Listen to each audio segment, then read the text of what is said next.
सभी को और एक बार प्रभु यीशु मसीह के नाम से प्यार भरा सलाम। प्रभु ने और एक मौका हमारा जीवन में वचन की ओर देखने के लिए दिया है। हम प्रभु को धन्यवाद करेंगे। उम्मीद है सभी को प्रभु ने सही सलामत रखा है। आप लोग सभी के उपस्थिति के लिए मैं प्रभु को धन्यवाद करता हूँ। कुछ वीडियोस अगर मिलेगा तो अच्छा रहेगा। मेरे इसमें कम से कम 10-12 वीडियोस आराम से आ सकते हैं। आप लोग का चेहरा देखने में मुझे अच्छा लगता है। पिछली बार हमने thank you brother, Narsingh brother, thank you. हम पिछली बार ऑर्डेन जो शब्द है, ऑर्डेन जो शब्द है उसके ऊपर हम ध्यान दे रहे थे। और नियुक्त करना, उसका मतलब ये हो गया नियुक्त करना। और हमने देखा कि उसका ग्रीक शब्द टैसो है, टैसो। और हमने ये भी देखा कि परमेश्वर किस तरीके से नियुक्त करता है। और नियुक्त करने का टैसो का मतलब केवल ये नहीं है जैसे हम हिंदी में समझते हैं नियुक्त करना, लेकिन ऐसा नियुक्त करना जिसमें परमेश्वर के उद्देश्य पूरा हो। जैसा कि सूरज को ऐसा नियुक्त किया कि उसके द्वारा हमें दिन और महीने और हफ्ते और ऋतु और त्योहार समझ में आए। देखो, सूरज के द्वारा जो समझ हमें मिलता है, ऐसा समझ हमें तारों के द्वारा नहीं मिलता। तारे भी सूरज है, तो है। ये जो सूरज है वो एक तारा है। तो सूरज को परमेश्वर ने ऐसा नियुक्त किया कर कर उत्पत्ति के पुस्तक में पढ़ते हैं, ताकि उसके द्वारा, बाकी तारों के जैसा नहीं, ताकि उसके द्वारा हमें जो है त्योहार और महीने और जो है साल का गिनती करने में मदद हो जाए। तो वो बात आपको और मुझे समझ में आना है। तो इस रूप से परमेश्वर ऑर्डेन करते हैं कर कर पिछली बार हमने देखा। उसके बाद और एक शब्द को हमने देखने का कोशिश की, और वो शब्द था फॉर नॉलेज। फॉर नॉलेज का ग्रीक शब्द है प्रोगिनोस्को। और फॉर नॉलेज का मतलब यह है कि परमेश्वर पहले से ही जानता है कि क्या होने वाला है। ये परमेश्वर का ज्ञान का खासियत है। और वो 4 क्षेत्र में परमेश्वर के फॉर नॉलेज या क्या बोलते हैं पूर्व ज्ञान का बारे में बाइबल में लिखा है, 4 क्षेत्र में। और पहला क्षेत्र सृष्टि था, मतलब सृष्टि को क्या होगा, कहां से होगा, कब होगा, ये सब परमेश्वर को पता है। उसके बाद इसराइल के बारे में भी ऐसा लिखा है कि परमेश्वर उसके बारे में पूर्व ज्ञान रखता है। और फिर हमने देखा प्रकाशित वाक्य में और अन्य जगहों पर कि यीशु मसीह के क्रूस और पुनरुद्धार, उसके ऊपर भी परमेश्वर का फॉर नॉलेज हम देख सकते हैं। मतलब खास करके प्रेरितों का काम में लिखा है, जैसा तो आपने पहले से ही जान लिया, वैसे ही उनका मृत्यु और उनके पुनरुत्थान हुआ कर कर हम प्रेरितों के काम में पढ़ते हैं। और आखिरी में हमने देखा विश्वासी के संबंध में भी शारीरिक रूप से और आत्मिक रूप से भी परमेश्वर सर्वज्ञान और पूर्व ज्ञान रखता है, फॉर नॉलेज रखता है। तो इतने बातों को पिछली बार हमने सीखा। ये जो है मैंने जो बताया ये कितना महत्वपूर्ण है, मुझे पता नहीं आपको समझ में आया कि नहीं। इसके महत्वपूर्णता का खासियत यह है कि जो परमेश्वर के ऊपर विश्वास करते हैं वो कभी शर्मिंदा नहीं होगा, क्योंकि परमेश्वर को मालूम है कि हमारा साथ क्या होने वाला है। मतलब परमेश्वर को कोई झटका नहीं दे सकता, कोई टेलीग्राम नहीं भेज सकता, कोई सरप्राइज नहीं दे सकते और अचानक कुछ हो गया और प्रभु को कुछ करना पड़ा, ऐसा नहीं होता है। प्रभु जानता है। और ये खासियत जो है प्रभु के पूर्व ज्ञान से हमें मिलता है। और परमेश्वर जैसा पहले से ही जाना, वैसे ही बातें इस दुनिया में होता है कर कर हमें मालूम है। हमारे जीवन में हमारे पत्नी, हमारे बच्चे, परिवार हमारे ऊपर भरोसा रखता है, लेकिन हमारे पास पूर्व ज्ञान नहीं है। कितने ऐसे डिसीशंस है जो हम लेने के बाद हमने पछताया और हमारे ऊपर भरोसा रखने वाले भी पछताया, है ना, क्योंकि हमारे पास पूर्व ज्ञान नहीं है। कितने बार हमारे परिवार ये सोचा कि कुछ बच्चे होता ना, बिजनेस शुरू करेंगे और बाद में ठप हो जाएगा, बाद में पूरा लॉस हो जाएगा और पूरा परिवार घाटा में चला जाता है। तो वो पूर्व ज्ञान नहीं होने की वजह से ऐसा होता है, और ना ही हमारे अंदर पूर्व ज्ञान हो सकता है। लेकिन मेरा कहने की मतलब, इसका फायदा यह है कि हमारा प्रभु पहले से जानता है, प्रभु के ऊपर भरोसा रखने वाला जो है कितना शांति महसूस करेंगे, ये बात है। देखो, पत्नी जब आपके ऊपर विश्वास करते हैं, उसके अंदर कभी कभी अशांति आ जाता है। क्या मेरा पति सही निर्णय ले रहा है? क्या पूरा पैसा वो बिजनेस में डाल रहा है? क्या ऐसा तो नहीं होगा कि हम कल कंगाल हो जाएंगे? आपको मालूम है, अमिताभ बच्चन ने कुछ प्रोजेक्ट शुरू किया था कुछ साल पहले, और वो एकदम कंगाल हो गया था, एकदम क्या बोलते हैं, करोड़ों का लोन, करोड़ों का कर्जा में वो पड़ गया था। उसके बाद वो एक प्रोग्राम चलाया जिसका नाम है कौन बनेगा करोड़पति। उसमें से वो जो है पैसा कमा कमा कर अपने कर्ज को निकाला। तो देखो, बड़ा आदमी है, लेकिन क्या फायदा, वो कर्ज में चला गया। वैसे ही अनिल अंबानी है, मुकेश अंबानी तो पैसा कमाया, लेकिन अनिल अंबानी का पैसा पूरा चला गया, है ना। वैसे है रेमंड का जो है उसका जो रेमंड का जो असली मालिक, वो रेमंड का लोगो आपने शायद पढ़ा होगा, the complete man, the complete man. तो नेवी में मैं, हमारा एक दोस्त था, वो हमेशा रेमंड का ही कपड़ा पहनेंगे और कोई कपड़ा पहनेंगे नहीं। तो उसको हम बोलता था द कंप्लीट मैन मजाक में उसको बोलते हैं, कंप्लीट मैन आ गया भाई। तो ये जो आदमी है, वो अपने बुढ़ापे में एक पुस्तक लिखा, उसका नाम है the incomplete man, the incomplete man. तो उसका एक इंटरव्यू मैंने सुना था। तो उस इंटरव्यू में वो बता रहा है, जब आपके पास अपने बच्चे नहीं है, अपने पोता पोतियां नहीं है, एक इस उम्र में मैं इनकम्प्लीट हूं, और उसके पूरे जायदाद उसने अपने बच्चे के नाम पर लिखा था, और वो बच्चे ने उसको अपने घर से निकाल दिया। करोड़ों का मालिक, करोड़ों का मालिक ऐसा हो गया कि उसको हॉस्पिटल के खर्च के लिए भी पैसा नहीं था। लास्ट में वो खुद इस इंटरव्यू में बोलता है, और इस पुस्तक में भी बोलता है, इनकम्प्लीट मैन। भाई बहनों, मैं इन दिनों में इब्रानी के पत्री 12वां अध्याय के ऊपर थोड़ा सा मनन कर रहा था। उधर एक खास शब्द को मैंने ध्यान दी, मैं आपको दिखाना चाहता हूँ। मेरे साथ इब्रानियों का पत्री 12वां अध्याय जरा सा आप देखिएगा। उधर मुझे बहुत आनंद मिलने वाले कई चीजें उसमें हैं, लेकिन ये वो सब बातें बताने का टाइम नहीं है मुझे। लेकिन एक चीज को मैं आपका सामने रखूंगा। उसका 23वां पद पढ़िए, 23वां पद। और उन पहिलौठों का की साधारण सभा और कलीसिया, जिनके नाम स्वर्ग में लिखे हुए हैं, और सबके न्यायी परमेश्वर के पास, और सिद्ध किए हुए धर्मियों की आत्माओं।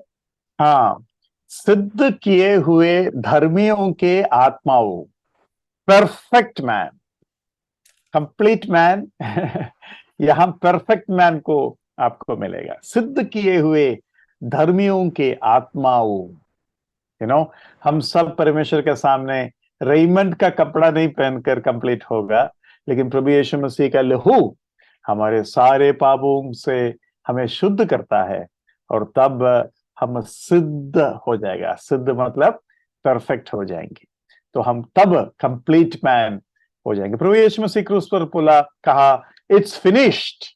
एक तरीके से प्रभु यीशु मसीह बोल रहा था, आई हैव कंप्लीटेड, मैंने पूरा किया है। तो प्रभु के अंदर वो आनंद है। मैं खास सिस्टर एलिसा टिनू और विक्रम भाई को धन्यवाद देना चाहता हूँ, आप लोग वीडियो ऑन किया बाकी लोग थोड़ा असुविधा का वजह से ऑन नहीं किया है, लेकिन वो भी धीरे धीरे आ जाएंगे, मुझे उम्मीद है। मैं प्रे फॉर इंडिया बोलकर एक प्रोग्राम रोज सुबह होता है, हर सुबह 7 बजे होता है, और कई लोग प्रार्थना के लिए उधर इकट्ठा होता है। उधर मैंने एक खास चीज देखा, कम से कम 30-40 लोग अपना वीडियो ऑन कर कर सुबह 7 बजे वो आकर बैठता है। सुबह 7 बजे मतलब आपको कम से कम 6:30 बजे उठकर अपना कपड़ा सब बदल कर अच्छा से चेहरा बनाकर आना पड़ेगा। अभी तो शाम है, लोग अच्छा फ्रेश रहते हैं, नहा धोकर अपने एकदम नींद से आए हुए लोग नहीं रहते, फिर भी वीडियो ऑन करने में परेशानी रहता है। लेकिन वो 7वां बजे, वो भी बुजुर्ग बुजुर्ग लोग, कितना आनंद होता है सुबह सुबह उठकर आपस में मिलना और आपस में ग्रीट करना, और उसके बाद प्रभु के वचन से और प्रार्थना के लिए उन लोग विदा होते हैं। तो यहां हमने देखा कि we have come to the just and perfect man. तो प्रभु यीशु मसीह हमें संपूर्ण बनाएंगे, इसमें कोई शक नहीं है। तो ये बातों को हमने पिछली बार देखा कि परमेश्वर जानता है, और परमेश्वर जानने का वजह से मैं प्रभु के ऊपर सब कुछ सौंप कर बिना डर कर मैं आगे बढ़ सकता हूं। मेरा जीवन का कोई भी हिस्सा में मुझे बेकार में डरने का जरूरत नहीं है। प्रभु जानता है, प्रभु जानता है, और प्रभु शुरुआत से पहले अंत को जानता है। भाई बहनों, माफ करना, आपके जीवन में आप कुछ भी करने के लिए जाते हैं, प्रार्थना कीजिए, विश्वास कीजिए और प्रभु के ऊपर भरोसा रखिए। अपने दिल के, अपने मन के अनुसार नहीं, प्रभु की अगुवाई से अगर आप कुछ करते हैं, आप ये बात देखते हो मेरे अंदर कोई शक है क्या, मेरे अंदर कोई शंका है क्या, मेरे अंदर कोई डर है क्या, पूरे पक्का होकर अगर आप प्रभु के ऊपर भरोसा रखकर काम करेंगे तो आप प्रभु को भरोसा रख सकते हैं, और एक अलग शांति आपके अंदर आएगा। प्रभु देख लेगा, प्रभु देख लेगा, तो ये शांति जो है आपको आएगी। लेकिन आप कभी कभी उतावली से और जल्दीबाजी में कुछ निर्णय ले लिया, कुछ काम कर दिया, काम छोड़ दिया, दूसरा बिजनेस शुरू किया, और उसके बाद फिर प्रॉब्लम हो जाते हैं, तो नेचुरली आपके अंदर डर आ जाएगा, क्योंकि आप प्रभु की इच्छा के अनुसार नहीं गया। प्रभु शुरुआत से पहले अंत को जानता है, वो सृष्टि के संबंध में हो या इस्राएल के संबंध में हो या क्या बोलते हैं विश्वासी के संबंध में हो, हर तरीके से प्रभु शुरुआत से पहले अंत को जानता है। ऐसा परमेश्वर के हाथ में अपने आप को सौंप कर हम आगे बढ़ेंगे। ठीक है, अभी हम आज जो शब्द देखने जा रहा है वो है इलेक्शन। अभी इलेक्शन जो शब्द है बहुत खतरनाक शब्द है, और इसको मैं बहुत ही विस्तार रूप से सिखाना चाहूंगा, अभी नहीं, बाद में मतलब मैं आपको बताया था, मैं आपको उद्धार के संबंध में जो हमारे बीच में जो गलतफहमी है उसके ऊपर जोर देकर बात करूंगा, और तब उसके ऊपर बात करेंगे। लेकिन अभी बुनियादी रूप से इलेक्शन जो शब्द है उससे हमें क्या क्या समझ में आना चाहिए, वो ही इन दिनों में जो है हम सीखेंगे। इलेक्शन लेकिन एक बहुत ही इंपॉर्टेंट शब्द है। इलेक्शन का मतलब कोई बता सकते हैं हिंदी में या आपके भाषा में इलेक्शन के बारे में? इलेक्शन जो शब्द है उससे आप क्या समझते हो?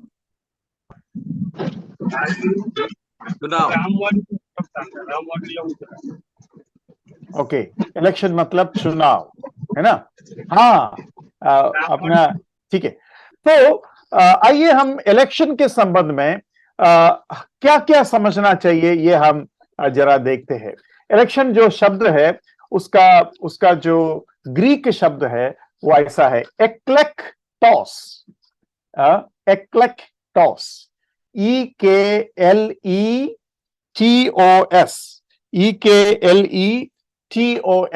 ये है उसका ग्रीक शब्द, और उसका मतलब केवल चुनाव नहीं है। हम जैसे समझते हैं केवल चुनाव नहीं है, उसका मतलब यह है कुछ काम के लिए चुना गया, अपॉइंटेड फॉर ए टास्क। आपको चुना तो क्यों चुना भाई? हाँ, इसे चुन लिया मैंने, अभी चुना तो बैठ जाओ। ऐसा नहीं, आपको चुनने का एक कारण है। तो चुनाव अक्सर हम उद्धार के साथ जोड़ देते हैं, ये गलती है। उद्धार के लिए नहीं चुना, उद्धार के लिए चुना कर नहीं उधर लिखा है। जो वचन है उस वचन ये है, उद्धार के द्वारा जो चुनाव आपको मिला है वो चुनाव कुछ पर्पस, कुछ काम, कुछ टास्क, कुछ कुछ उद्देश्य के लिए है, इस रूप से बाइबल में लिखा है। तो किस किस के बारे में ये चुनाव शब्द आया है? सबसे पहले यीशु मसीह के नाम से आया है, नाम में चुनाव शब्द आया है। और स्वर्गदूतों के संबंध में भी चुनाव शब्द आया है। उसके बाद इसराइल के संबंध में भी चुनाव शब्द जो है हम देख सकते हैं। और उसके बाद यहूदियों में कुछ विश्वासियों को, यहूदियों में से कुछ लोगों को खास कर कुछ काम के लिए चुना कर भी हम देख सकते हैं। और उसके बाद साधारण विश्वासियों को भी इस तरीके के चुनाव परमेश्वर करते हैं ताकि उनको सेवकाई में इस्तेमाल कर सके। तो कम से कम मैं आपके सामने 5 चुनाव के बारे में, और भी है, लेकिन आज कम से कम इन बातों को कवर करने का कोशिश मैं करूंगा। तो चुनाव के बारे में समझने के लिए सबसे पहले यीशु मसीह, क्राइस्ट वॉज गॉड्स एलेक्ट। पहला point, Christ was God's elect.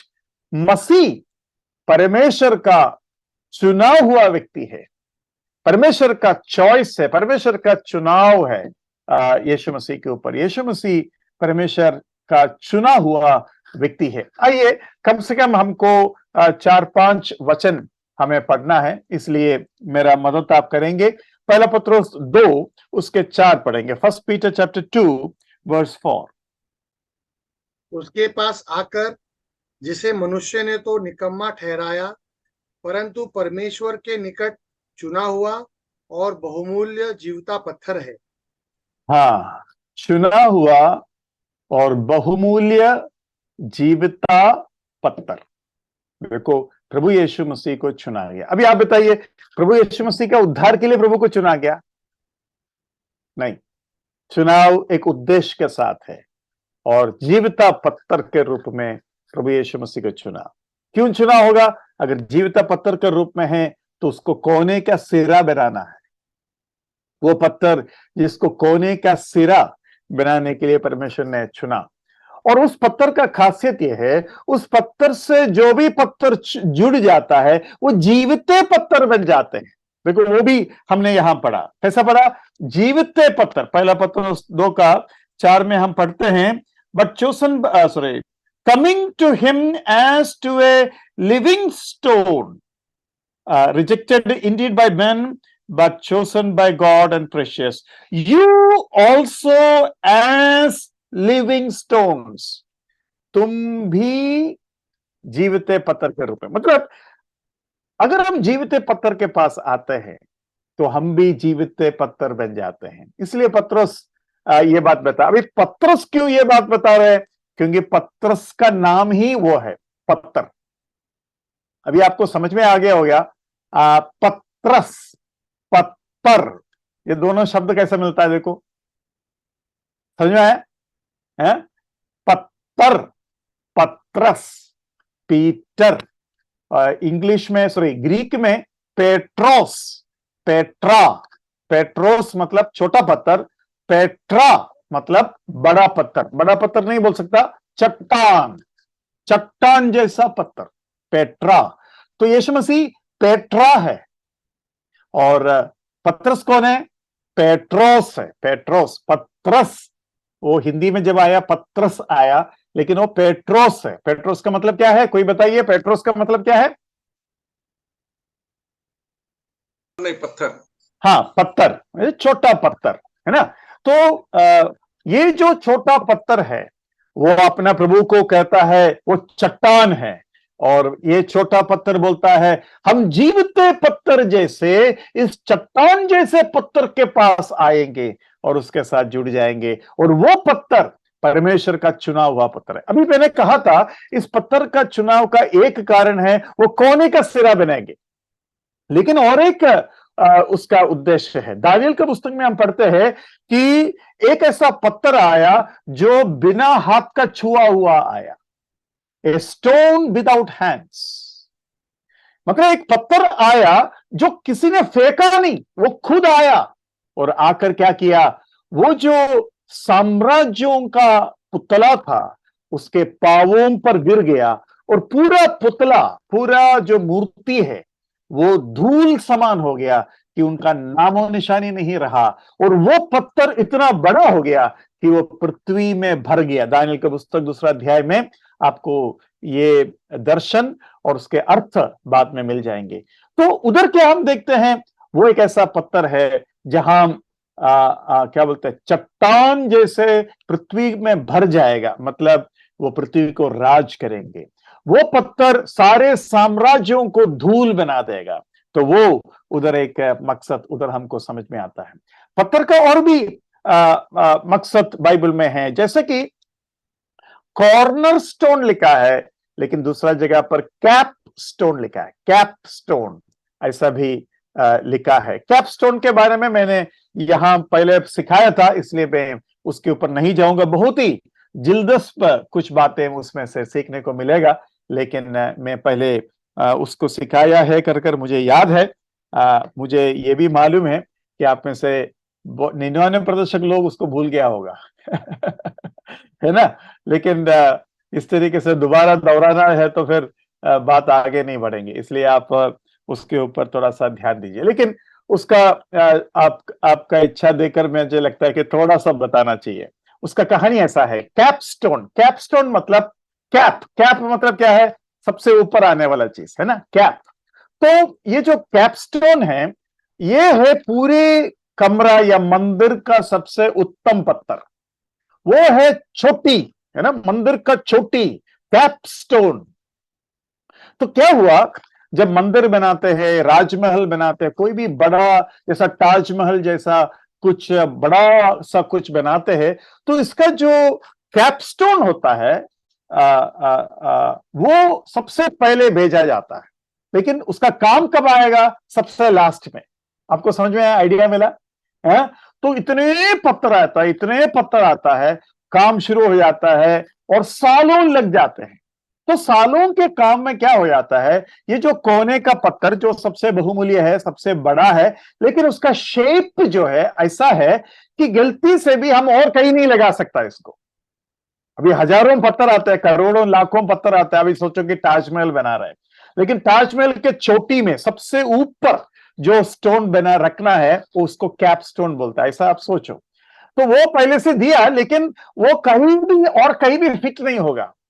तो लोग जब पत्थर लेकर आते हैं, जाते हैं, आते हैं, जाते हैं, तो कई बार इस टेढ़ा मेढ़ा, इस अजीब रूप का इस पत्थर के ऊपर पाव लगकर गिर जाते हैं, ठोकर खाते हैं।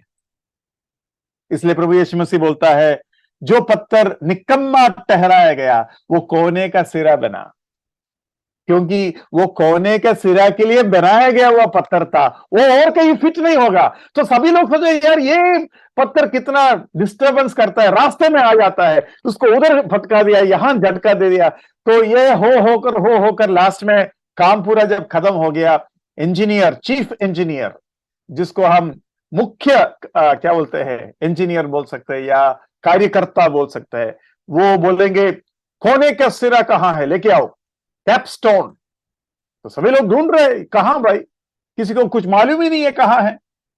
तो वो जहां से पत्थर आता है उधर मैसेज भेजेगा, भाई साहब वो पत्थर भेजना, अभी काम पूरा हो गया, ऊपर का छोटी के ऊपर जो रखने वाला पत्थर है वो कहां है। तो बोलते साहब हमने तो पहले ही भेज दिया था। अरे बाप रे, फिर ढूंढने लगे, उधर ढूंढा, इधर ढूंढा, झाड़ियों के बीच में ढूंढा, लास्ट में वो पत्थर मिल गया। जब मिला तो बहुत सारे नौकरों को, मजदूरों को याद आया, अरे इस पत्थर के ऊपर कितना बार मैंने ठोकर खाया था, कितना बार मैंने इस पत्थर को निकम्मा ठहराया था, लेकिन देखो अभी सारे लोग मिलकर इसको सबसे ऊपर लगाने वाला है। यस, प्रभु यीशु मसीह को बहुत सारे लोग ऐसा ही समझा, उसको उधर धक्का मारा, यहां झटका मारा, लेकिन वो है मसीह जिसके बारे में परमेश्वर कहता है, ये मेरा प्रिय पुत्र है, इसमें मैं अति प्रसन्न हूं। वो राजाओं का राजा बनकर आएंगे। जब वो आएंगे, वो अपना हाथ दिखाएगा और उस हाथ को लोग पहचानेंगे, क्योंकि वो हाथ में कीला टिका हुआ और उसका भाला छेदा हुआ पंजर दिखाएंगे। और तब लोग पहचानेंगे। और इसलिए सकरिया की पुस्तक में लिखा है, लोग छाती पीट कर रोएगा। हाँ, तो वो पत्थर जो है इस रूप से आएगा। तो यीशु मसीह इन कई रूपों में चुना गया है कर कर हम देखते हैं। उसका 6वां वचन भी जरा पढ़िएगा प्लीज, पहला पत्रोस 2:6। इस कारण पवित्र शास्त्र में भी आया है, देखो मैं सियोन में कोने के सिरे का चुना हुआ और बहुमूल्य पत्थर धरता हूँ, और जो कोई उस पर विश्वास करेगा वह किसी रीति से लज्जित नहीं होगा। जो कोई उस पर विश्वास करेगा किसी रीति पर लज्जित नहीं होगा। अब देखो, सबसे पहले यीशु मसीह पर कौन विश्वास किया? आपको क्या लगता है? सबसे पहले यीशु मसीह पर कौन विश्वास किया? पीटर। चोर। पिता ने विश्वास किया, ये मेरा प्रिय पुत्र है, इसमें मैं अति प्रसन्न हूं। चुना, ये पिता ने पुत्र को चुना। चुनने के लिए पुत्र के ऊपर पिता का विश्वास है। क्या विश्वास है? क्या विश्वास है? विश्वास ये है, जो कोई भी उस पर विश्वास करेगा वो शर्मिंदा नहीं होगा। अभी देखो, पुत्र को दुनिया में भेज रहा है मनुष्य के रूप में, कहीं गड़बड़ कर दिया तो? लेकिन पिता को मालूम है मेरा पुत्र कोई गड़बड़ नहीं करेंगे, उसने सब कुछ अच्छा किया। इंग्लिश में लिखा है he did it all well, सब कुछ अच्छा किया। जब उत्पत्ति में पहले अध्याय में परमेश्वर ने सृष्टि की, हमेशा परमेश्वर एक चीज बोला, अच्छा है। जब वो मनुष्य को बनाया तब उसने कहा बहुत अच्छा। वैसे ही यीशु मसीह इस दुनिया में जब आया, उसके काम के बारे में हम बाइबल में पढ़ते हैं, he did it all well, बहुत अच्छा। जो भी उसने किया अच्छा किया। पिता पुत्र के ऊपर विश्वास किया, और हम देखते हैं कि उस पुत्र को कोने के सिरा बनाया, और वो पिता कहता है इस पत्थर के ऊपर विश्वास करने वाला कभी शर्मिंदा नहीं होगा।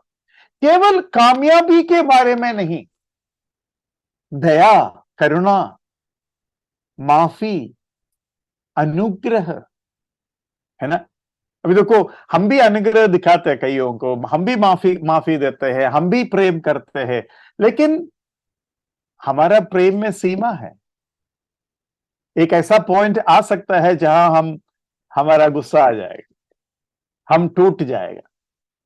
वो हम इतना बड़ा पत्थर नहीं है कि कोने के सिरा बन जाए, मतलब पूरा कलीसिया का जोर उस पत्थर के ऊपर आएगा। इतना जोर नहीं ले सकता, इतना भारीपन नहीं ले सकता। यीशु मसीह कहता तुम्हारा बोझ मेरे ऊपर डालो। यीशु मसीह कहता है कि मेरा जुआ उठाओ, मुझसे सीखो, तुम्हारे मनों को, तुम्हारे आत्माओं को शांति मिलेगा। वो जो शब्द मत्ती का 11 में अभी बोल रहा हूं, मत्ती का 11, 27, 28 और 29 मैंने बोला, उसको एक बार पढ़ लीजिएगा। मत्ती 11, 27, 28, 29। मेरे पिता ने मुझे सब कुछ सौंपा है, और कोई पुत्र को नहीं जानता केवल पिता, और कोई पिता को नहीं जानता केवल पुत्र, और वह जिस पर पुत्र उसे प्रकट करना चाहे। हे सब परिश्रम करने वालों और बोझ से दबे हुए लोगों, मेरे पास आओ, मैं तुम्हें विश्राम दूंगा। मेरा जुआ अपने ऊपर उठा लो और मुझसे सीखो, क्योंकि मैं नम्र और मन में दीन हूं, और तुम अपने मन में विश्राम पाओगे। हाँ, तुम अपने मन में विश्राम पाओगे। उसका मतलब क्या है? ध्यान से सुनिए। सबसे पहले वो लिखा है, पिता ने सब कुछ मेरे पुत्र के पास सौंपा है। क्यों सौंपा? क्योंकि पिता पुत्र को विश्वास करते हैं। बहुत ही तगड़ा पत्थर है ये। दूसरा बात उधर लिखा है कि तुम तुम बहुत से दबे हुए लोग हैं, तुम मेरे पास आओगे तो मैं तुम्हें विश्राम दूंगा। देखो, उसका मतलब क्या है मैं आपको बताता हूं। मेरा जुआ उठाओ, वो हल्का है, वो नम्र है, वो मुलायम है। उसका मतलब यह है, देखो, कुछ लोगों को खुश करना बड़ा मुश्किल है। कुछ लोगों को खुश करना बड़ा मुश्किल है। आप अपने बारे में क्या बोलते हैं? आपके पत्नी, आपके बच्चे आपको आराम से खुश करते हैं या आपको खुश करने में उन लोग परेशान हो जाते हैं? हाँ जी, हर छोटे मोटे बातों में आपको गुस्सा आ जाता है। आपको चाय बोलता है चाय ठीक नहीं बना अरे इसमें नमक बड़े ज्यादा हो गया, ये गर्म है, ये ठंडा है ना? चावल ज्यादा क्या बोलते हैं वो मुलायम हो गया या कड़क हो गया। मतलब आप हर चीज में आपको गुस्सा आ जाता है। तो आपको खुश करने के लिए जो व्यक्ति कोशिश करता है वो बोझ से दब जाता है, वो टेंशन में आ जाता है कि पापा क्या बोलेंगे, मेरा पति क्या बोलेंगे, या मेरा मेरा मालिक क्या बोलेंगे। आप कई दफ्तर में बॉस होगा, आपके स्टाफ टेंशन में आ जाता है, अरे बॉस गुस्सा करते हैं, क्यों गुस्सा, उसको खुश खुश करना ही करना, वो खुश होता ही नहीं है। लेकिन प्रभु यीशु मसीह बोलता है मेरा जुआ उठाओ, मतलब मेरे आज्ञाओं को मानो। मेरे आज्ञाओं को मानने के लिए मैं जब तुमको हुक्म दूंगा तुम्हारा मन में शांति भी दूंगा। क्यों? क्योंकि मैं जल्दी खुश होने वाला मालिक हूं, मैं आसान से प्रसन्न होता हूं। अभी यहां कई लोग गाना गाते हैं, सभी का गाने का क्वालिटी एक जैसा नहीं है ना? लेकिन प्रभु आपको लगता है कभी ऐसा बोलेंगे आपका गाना ठीक नहीं हुआ, ऐसा बोलेंगे कभी?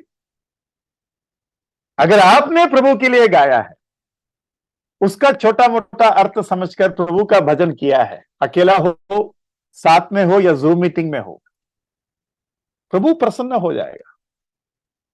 और प्रभु अगर क्वालिटी के बारे में कहे तो हम में से कौन ऐसा है जो कह सकता है मैं मेरे गाने के द्वारा प्रभु को प्रसन्न करूंगा?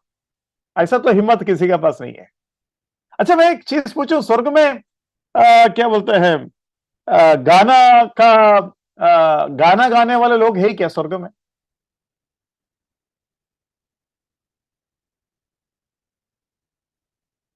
स्वर्ग में कॉयर है क्या?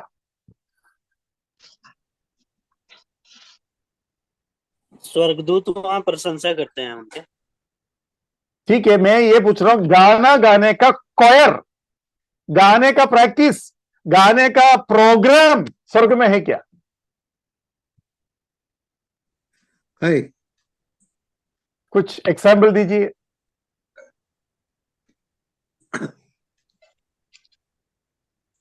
स्वर्गदूत गाते हैं, उनकी आराधना करते हैं।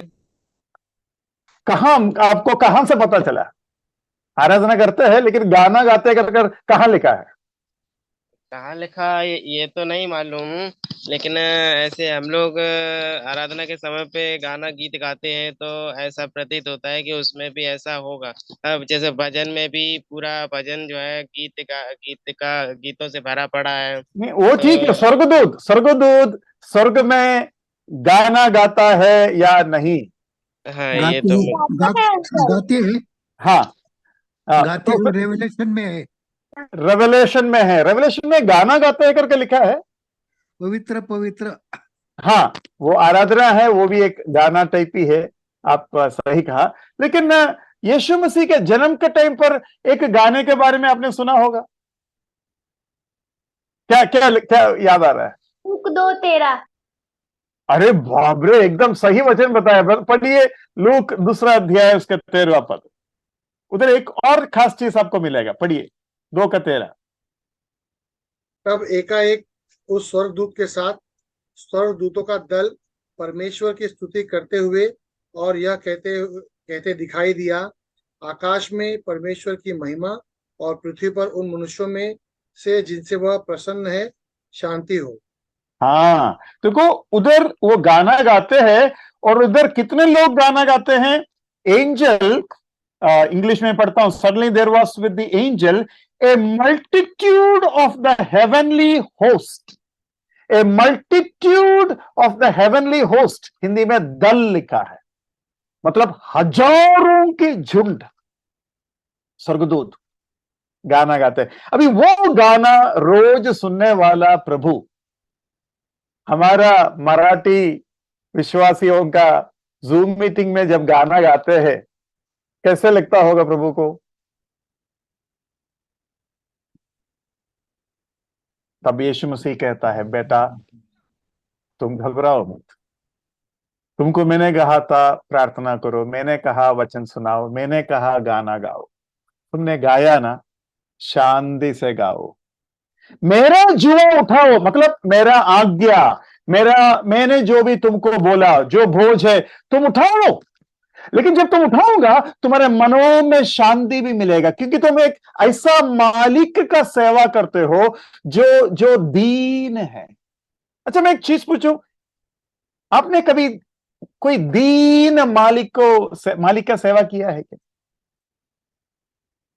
बोलता है दीन है तो मालिक बन ही नहीं सकते, है ना? कोई भी मैं सचमुच में मैं आपसे पूछना चाहता हूं, आप कभी भी एकदम वो जो मत्ती 11 में जो शब्द लिखा है, वो कैसा शब्द है ब्रदर? वो लास्ट वचन जो भाई पढ़ा उसको दोबारा पढ़िए। लास्ट जो वचन मत्ती 11 का 29 में वो शब्द मिलेगा आपको, पढ़िए। मेरा जुआ अपने ऊपर उठा लो और मुझसे सीखो, क्योंकि मैं नम्र और मन में दीन हूं। हाँ, नम्र और दीन हूं, क्योंकि मैं नम्र और दीन हूं। और उसके बाद लिखा है, और उसके बाद क्या लिखा है? और तुम अपने मन में विश्राम पाओगे। देखो, मैं नम्र और दीन हूं, इसलिए तुम अपने मन में विश्राम पाओगे। मतलब गाना गाते वक्त, वचन सुनाते वक्त प्रभु स्वीकार करेगा या नहीं, इसका टेंशन मत लो। तुम्हारे कमजोर से कमजोर सेवकाई भी अगर तुम प्रभु को पसंद करने के लिए करते हो, दिखावा नहीं, नाम कमाने के लिए नहीं, ऐसा कोई मकसद अगर आपके अंदर नहीं है, सीधा साधा आपने की, कोई क्वालिटी नहीं है, कोई खास बात नहीं है, लेकिन प्रभु पर वो तो तुम्हारे मनों में शांति मिलेगा, क्योंकि मैं दीन हूं। बात ये नहीं कि तुमने कैसा किया, तुमने कितना किया, मैंने हल्का मांगा या बड़ा मांगा, बात वो नहीं है। मेरे कहने की वजह से तुमने की, तुमको तुम इस बात को मानकर चलो कि मैं खुश हूं, तभी तो एक गिलास ठंडा पानी के लिए भी प्रतिफल मिलता है। तभी तो भविष्यवक्ता समझकर अगर तुमने किसी को कुछ दिया तो भविष्यवक्ता का प्रतिफल तुम्हें मिलेगा। भविष्यवक्ता समझकर अगर तुमने किसी को कुछ दिया तो तुम्हें भविष्यवक्ता का प्रतिफल मिलेगा।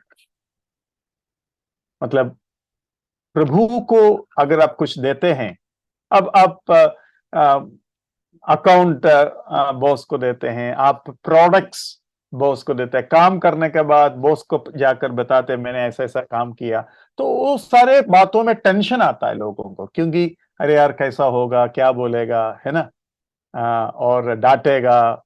और प्रोजेक्ट देते हैं तो टाइमिंग भी देता है, 30 तारीख के अंदर टारगेट देता है ना? तो इतना सेल्स होना चाहिए, टारगेट देता है, लोग परेशान हो जाता है। लेकिन प्रभु को प्रसन्न करना आसान है। तो यीशु मसीह परमेश्वर का चुना हुआ पत्थर, मतलब वो पत्थर जो जो उसके ऊपर विश्वास करते हैं, उसके ऊपर भरोसा रखते हैं, वो कभी कभी टेंशन में नहीं आएगा कर पिता जानते हैं। वो चुनाव पिता ने पुत्र के ऊपर किया। मेरा बेटा को मैं अगर पूरे मानव जाति का मालिक बनाएंगे, मेरा बेटा का वजह से कोई दब नहीं जाएगा, कोई दबाव महसूस नहीं करेंगे, लेकिन आजादी महसूस करेंगे। प्रभु यीशु मसीह ने कहा, पुत्र ने अगर तुम्हें आजाद किया, तुम सचमुच में आजाद हो जाएगा। ओ यीशु मसीह, हम बाइबल में पढ़ते हैं, यीशु मसीह चेलों को कई बार डांटा, चेलों ने कई बार गलती की, लेकिन हम देखते हैं यूहन्ना यीशु मसीह के छाती पर अपना अपना सिर रखा।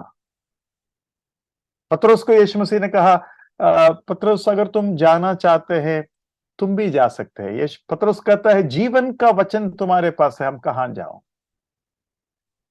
पतरस को जब यीशु मसीह ने पूछा, पतरस क्या तुम मुझे प्रेम करते हो? यह सच है कि पति पत्नी आपस में कभी कभी पूछता है प्रेम के बारे में, माता पिता कभी कभी बच्चों से और बच्चे कभी कभी माता पिता से पूछते हैं। लेकिन मैं एक चीज पूछूं, भाई भाई आपस में प्रेम के बारे में पूछा है क्या? ब्रदर सुबेदार, क्या आप मुझसे प्रेम करते हैं? आपस में अभी हमने कभी ऐसा बात किया क्या? कोई भी नहीं। हम भाई लोग आपस में ऐसे बातें नहीं करते। लेकिन यीशु मसीह देखो, यीशु मसीह पतरस को बोलता है, पतरस क्या तुम मुझसे प्रेम करते हो? पतरस ने ऐसा कहा क्या? क्या प्रभु यीशु मसीह कैसे कैसे प्रश्न पूछते हो? है? अरे आप एक मर्द है, मैं एक मर्द हूं, क्या ये सब पूछने वाली चीज है क्या? ऐसा बोला क्या? नहीं प्रभु, मैं आपसे प्रेम करता हूं क्योंकि नम्र और दीन है। तुम्हारे मन में शांति मिलेगा। मैं तुम्हें कहीं जब भेजता हूं तुम टेंशन में नहीं आएगा। मैं नम्र और दीन हूं। तो इसलिए पिता ने चुना, पिता का चुनाव उस इसलिए इसलिए हम यशाया, वो भी हम पढ़ेंगे। यशाया जरा पढ़िए, यशाया 42 42 का 1 पढ़िए, 42 का 1 और 2।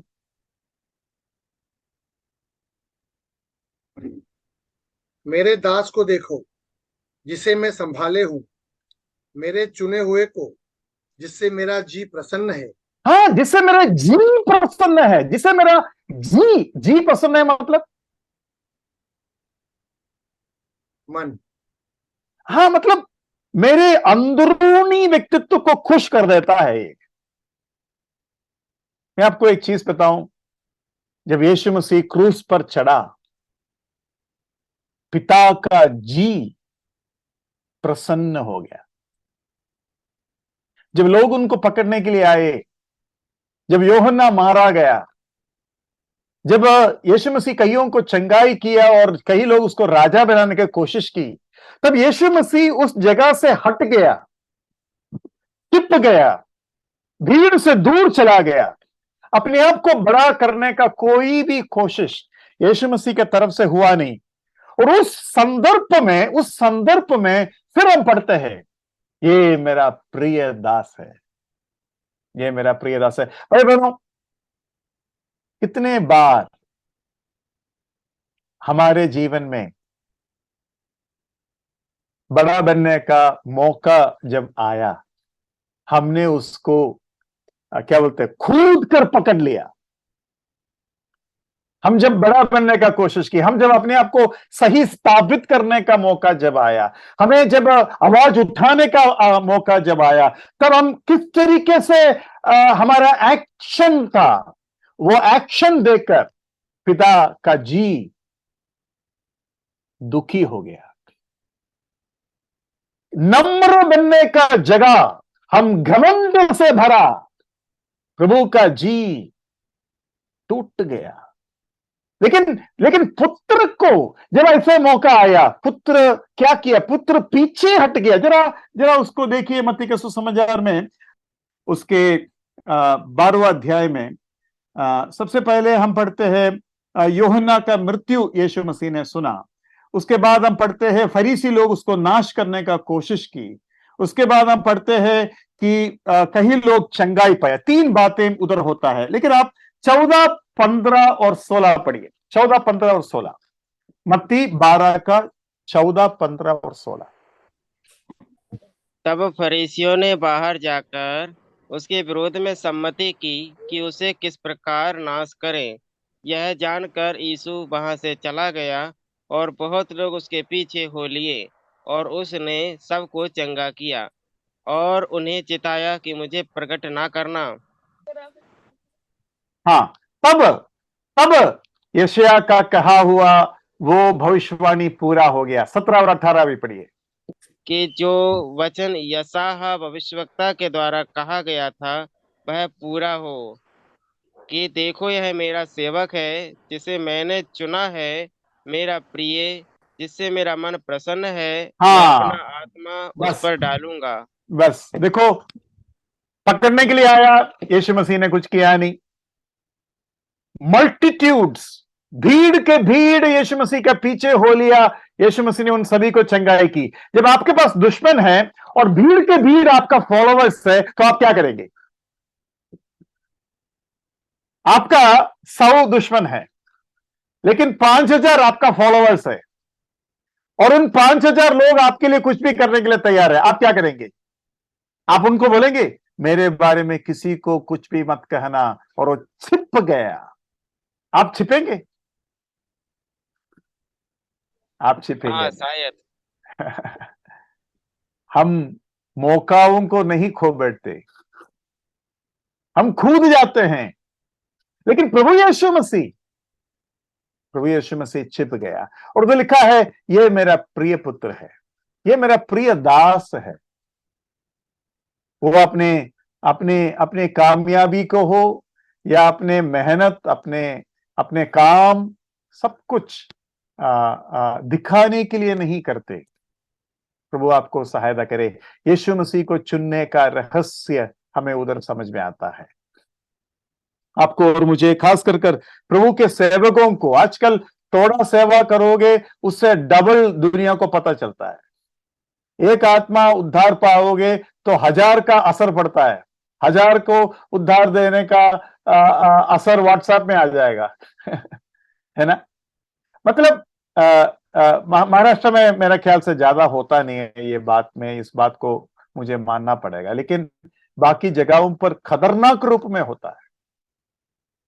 तो यहां देखो, ये मनुष्य का स्वभाव है, लेकिन यीशु मसीह ऐसा नहीं है। वो चुना हुआ पत्थर जब यीशु मसीह के बारे में कहता है, ये मतलब हमें समझ में आना है। और प्रभु यीशु मसीह कैसा किया, जरा हम एक दो और पद देखेंगे उस चुनाव के संबंध में, यीशु मसीह के से जुड़ा हुआ कैसा लिखा है। लूका 23 उसका 35 पढ़िए। Luke chapter 23 verse 35।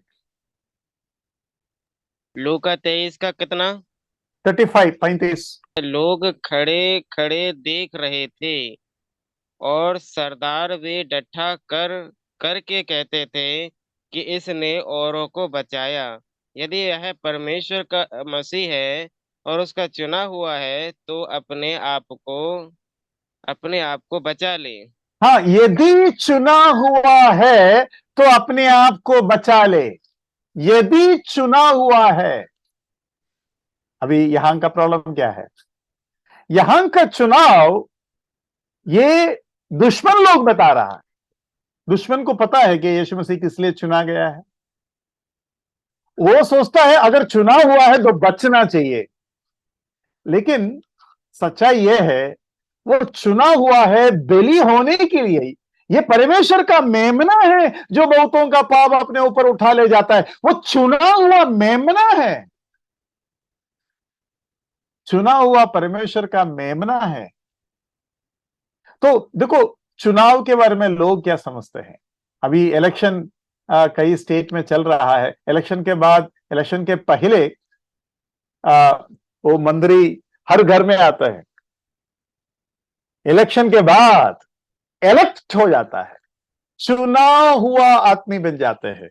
उसके बाद उसको दिखाई नहीं देता, अगर दिखाई देगा तो भी 10 ब्लैक कैट रहेंगे, पुलिस रहेंगे, सिक्योरिटी रहेंगे, उसके पास जा ही नहीं सकता। वो तो उसका जान का खतरा है। अरे मेरे घर में जब तुम आए वोट मांगकर, तब तुम्हारा जान को कोई प्रॉब्लम नहीं था। जब मैंने तुमको चुना तो मेरा जान का प्रॉब्लम हो गया।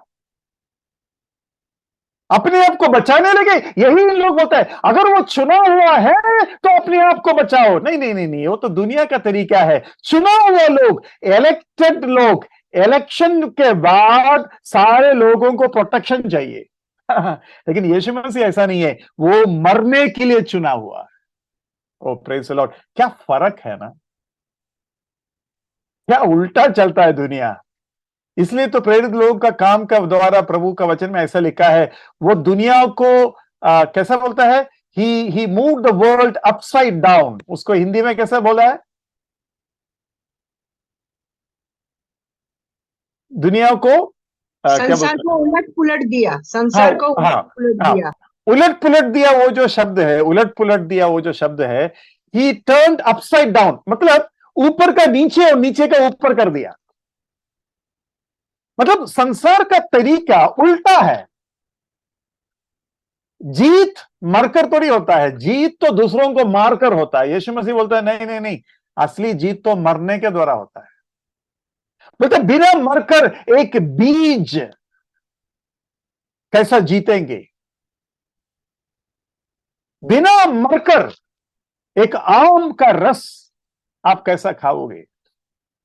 बिना मरकर आप कोई भी चीज देख लेना, खाने वाला कोई भी चीज हो, अभी कपड़ा को काट फूट कर सील कर उसको फायदा की चीज बनाते हैं, तब तक उसका कोई फायदा नहीं। हर चीज तोड़ने से, टूटने से फायदामंद हो जाता है, लेकिन हम तो और कट्टर बनता है, हम टक्कर मारने में लगे रहते हैं, हम टूटने में नहीं लगे रहते।